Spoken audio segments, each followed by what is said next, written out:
À partir du 13 septembre 2011, les Levalloisiens vont avoir la possibilité de donner leur avis sur la modification du plan local d'urbanisme autorisant la construction de tours de bureaux au sein de quartiers de logement. Contrairement aux engagements pris par le maire durant sa campagne électorale de 2007, ces deux gratte-ciel seront construits non pas en bord de Seine, mais aux abords immédiats d'habitations. En effet, le projet présenté en 2006, qui comprenait des tours jumelles de 160 mètres de haut, n'a pas trouvé de financement. Ce sont bien deux autres tours, complètement différentes des tours jumelles, qui ont été annoncées en mai 2011 par la majorité municipale. La tour CTLM, qui prendra la place de logements et d'hôtels à l'intersection Baudin-Anatole-France, pourra atteindre 160 mètres. La tour Beaufort-de-Marignan, à proximité de la gare SNCF Clichy-Levallois, se voit-elle gratifiée d'une autorisation de construction de 191 mètres. Cette modification du plan local d'urbanisme, réalisée discrètement par la municipalité, revient désormais à autoriser la construction de deux bâtiments comparables à la tour Montparnasse et à l'hôtel Concorde-Lafayette, dans une ville de la taille du 5e arrondissement.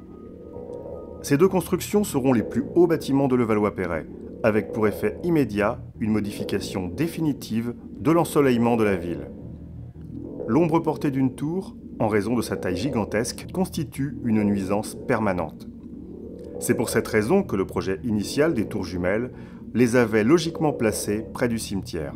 Nous allons faire deux très belles tours, n'ayons pas peur des mots, qui sont très belles, dont vous voyez pendant l'exposition la maquette, et ces tours seront d'ailleurs tournées, c'est un clin d'œil, vers la Défense, mais ça a un avantage, c'est qu'elles ne feront d'ombre à personne, puisque l'ombre portée sera sur la Seine le matin et le soir sur le cimetière. Donc ça ne gênera strictement personne.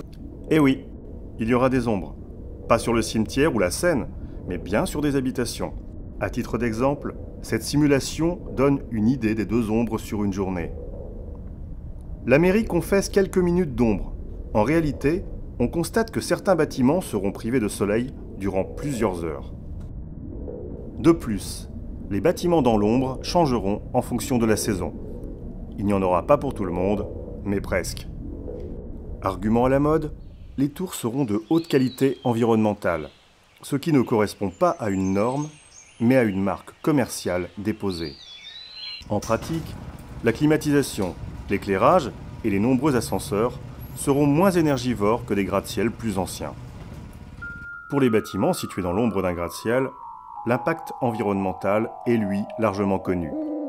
Consommation plus importante en électricité pour l'éclairage et surcoût d'énergie de chauffage sont inévitables. Des nuisances qu'on peut à coup sûr qualifier de durables. Ces tours s'imposeront à la vue de tous. Certains habitants en profiteront d'ailleurs davantage que d'autres, puisque contre toute logique, elles ne présenteront que peu de retrait avec les bâtiments environnants. Afin d'attirer une population favorisée, la ville a encouragé la construction d'immeubles haut de gamme. La preuve en est que le site internet de la SCRIM, le propre promoteur de la mairie de Levallois, ne présente que des photos de bâtiments dotés de balcons et de terrasses. Il va de soi qu'une terrasse surplombée par une tour perd de son intérêt et donc de sa valeur. Les futurs habitants des bâtiments situés au pied de la tour CTLM ne nous diront sûrement pas le contraire. La tour CTLM accueillera 3000 salariés. Elle est directement située en sortie du métro Pont de Levallois, mais comme il s'agit du terminus de la ligne 3, le métro ne permettra d'acheminer que le personnel en provenance de Paris. Le parking comportera 300 places, participant à l'augmentation du trafic de la rue Anatole-France, sans pour autant être suffisant pour les besoins du personnel. La tour Beaufort-de-Marignan accueillera environ 3500 salariés, la plupart arrivant par la gare SNCF située en face. Elle sera dotée d'un parking de 350 places, auquel il faut ajouter un parking public de 300 places. Rappelons que la rue Victor Hugo, artère principale du quartier, qui a été mise en sens unique sans concertation avec les communes voisines et qui desservira bientôt le nouveau centre commercial, sera le principal moyen d'atteindre ces parkings, là encore uniquement dans le sens Paris-Banlieue. Un trafic auquel il faudra ajouter celui des livraisons quotidiennes et des interventions techniques qu'on peut attendre de deux bâtiments qui cumuleront 7500 occupants. Au-delà de ces nuisances, la décision de construire d'autorité ces tours pose un véritable problème démocratique.